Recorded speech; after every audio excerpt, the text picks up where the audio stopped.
Good evening, everyone. I hope you had an amazing day.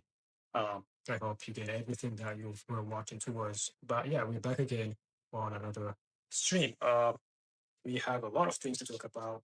I've not been available this whole week. I was even for the past few weeks. I've been traveling and stuff. So let's start with the biggest news last week and also this week.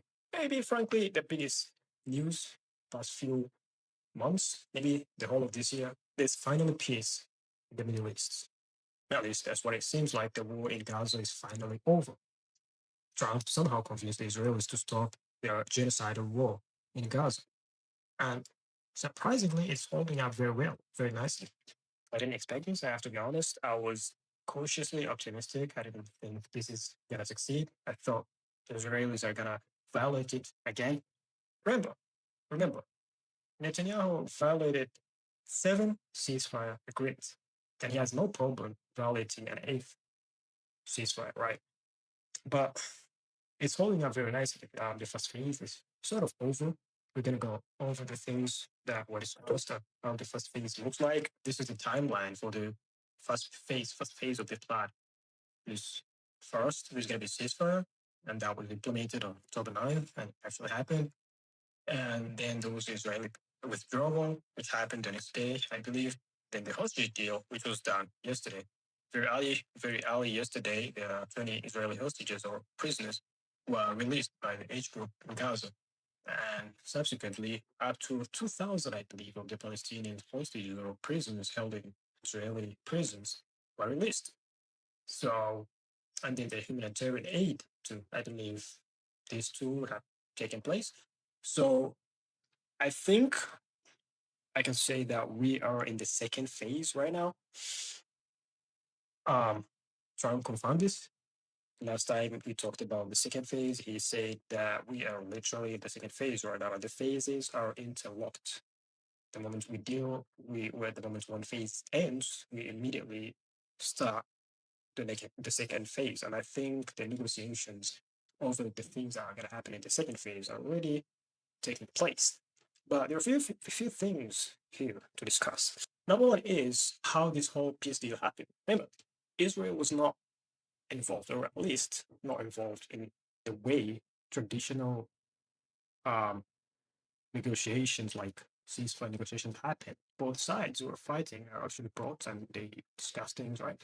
But in this conflict, the H group in Gaza was actually negotiating with the Americans. That was very strict. And America was negotiating partly with the H group, of course, but mainly with the guarantors of the H group, basically, which were Turkey, Egypt, and Qatar. These guys will basically guarantee that the H group will not violate the ceasefire. Meanwhile, the US is going to guarantee that Israel will not violate the ceasefire on its side. I think that's a new dynamic of ceasefire negotiations and ending of wars that we've not seen before. But it's actually very interesting. And one of the things that make me more optimistic about this one is the fact that there are a lot of talks about Israelis talking about the war being officially over. Netanyahu said it, personally said it, like the war is over. Now, of course, I don't want to give too much weight to Netanyahu's words, but it matters. It matters nonetheless, even though he's a very, very big lie. He lies a lot. They rarely used to talk about this themselves. They always used to talk about how they're going to get their hostages back. They resume the conflict, resume the fight. But this time around, I've not been hearing those guys talking about that. They either keep quiet or they talk about the war being over, right? And that's interesting because I didn't think this was going to end. Like, honestly, I didn't think this was going to end. This war, I was envisioning it to continue for another few years, right? But somehow, Trump did it. Trump actually succeeded in ending this war. And we have to give him credit for that, by the way. Even if you don't like the guy, we have to give him credit for that. It's a big achievement. Now, it doesn't matter why he wanted to end this war. Honestly, it doesn't.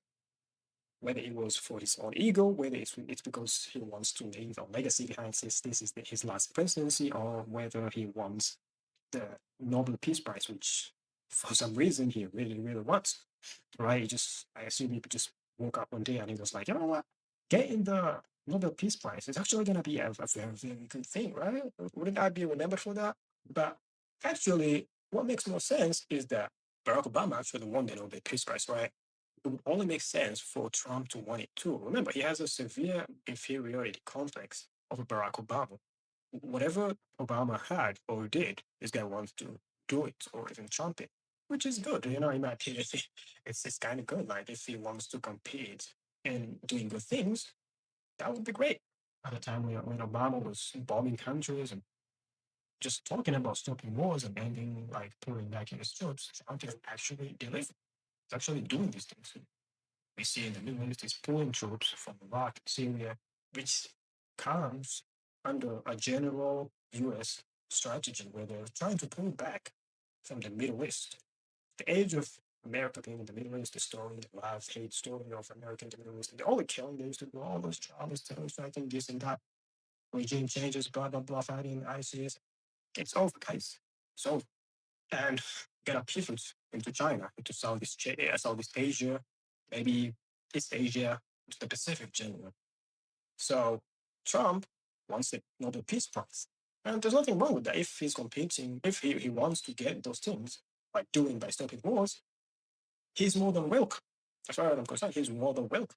I don't care what he wants to do it, as I said in the beginning. So if he ends successful, like if this ceasefire holds and like somehow a transitional government is formed, Palestinian government, not one led by freaking Tony Blair, one led by Palestinians for the Palestinians, and somehow it's the big prize. Somehow he gets a Palestinian independent state, which I doubt, by the way, that's gonna be like a huge. I don't think it's gonna go that far. But if he somehow gets that and then ends the war in Ukraine, man, just give him whatever he wants. If he does those two things, just give him whatever the hell Trump wants. That's just my thing. These wars have been devastating, and millions of people have been killed or injured. Millions of lives have been destroyed. And if this guy wants to solve them and stop these wars because of his ego or any other thing, he's welcome to do it. Like, for God's sake, come on, guys. It doesn't matter why he wants to do it. Now, the only reason and complaint I can take from the critics is if they want to talk about no, Trump is not actually serious about these things. I think that's honestly a discussion to be had, which is legit. But if your argument is that it's bad because Trump is the one doing it, then that's incredibly petty. And if that's your argument, you're just gonna ruin your reputation even more. Especially, I'm talking about the Democrats here. If this guy is doing good, you should compete with him doing the good things. In fact, you should be the ones who were doing this in the first place. We had the whole Biden administration. The genocide started in the presidents, the Biden presidents. He could have stopped this, right? But Trump is the one who stopped it. Now, granted, people are saying Trump didn't stop it he allowed this to continue for 10 months. Yeah, that's probably true too, but it's also true that he ended it, right? And he also got a deal the very first month or a few weeks of his presidency, even before he took his presidency. So this is strange that Trump is actually becoming the actual anti-war president. But all of this, by the way, could come crashing down if he does one thing. This one thing, and we're gonna talk about what that thing is later on. But talking about this whole Gaza thing, I think Gazans and Palestinians in general deserve to breathe again.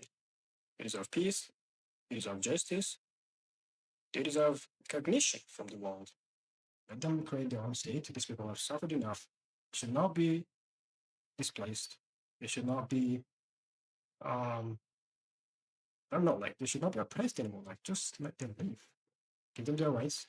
You're not here from Palestinians again. You're not here, oh, they did an after service, they did this, then this and that. Right? Yeah, I think they've suffered enough. Yeah, but that's that. Let's talk about the Nobel Peace Prize. We were talking about how Trump really wants it. Why does he want it? Personally, we can only speculate. As I told you, we just glanced over it. It's either just his inferiority complex and jealousy of Obama because Obama got it, or it's because of those advisors telling him, like, Mr. President, you need to get it. You're the only one who deserves it. You've stopped 8 wars. I don't know about the 8 wars thing. By the way, I know a few: Azerbaijan and Armenia, Pakistan, India. The Congo Wonder thing, maybe it's a bit shaky one. I had they just resumed fighting again, so I don't know about that one. There's probably a few others I don't know about, but I think there are eight, man. I think there are eight. Eight is a lot. But anyway, even if that's not accurate, why does he want it? It doesn't matter. It doesn't matter really. Point is, this is a good thing. If Trump is driven by whatever reason he's driven, whether it's his ego, whether it's him wanting to leave a legacy behind, whether it's because like whatever it is, I don't care. It's a good thing. If this is gonna make him stop wars, it's so like it's a positive thing, especially for us non-Americans, right? If you're an American probably and you're anti-Trump, you're probably seeing it right now. So instead, the guy isn't exactly a likable person. Trump is actually the sort of people, sort of politicians that we like to admire from afar. It's so good and funny from afar, but I would never want him to rule over me. I would never want to live in a place where Trump is the president or the leader, right? But in other things, like I think it's the most entertaining politician like ever.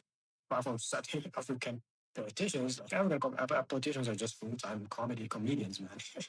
But apart from that, Trump is extremely funny. I like watching his speeches, especially the casual ones, when he doesn't talk about like, oh, the far left, the far left terrorists, the radical left, all that bullshit. When it's just like some casual things, especially like celebration mode, it's just they're very fun. They're very funny. Another thing is I like about Trump is the guy is like a mirror. You actually get to understand the true leaders in this world, like the guys who are actually confident and are respected by the people and stuff, right? The dictators usually try to suck up to him. And he notices it. He notices it and it's like he has to do it's like he detects it. And he's instantly like disgusted. And he just starts coming at them and humiliates them like so. Huh.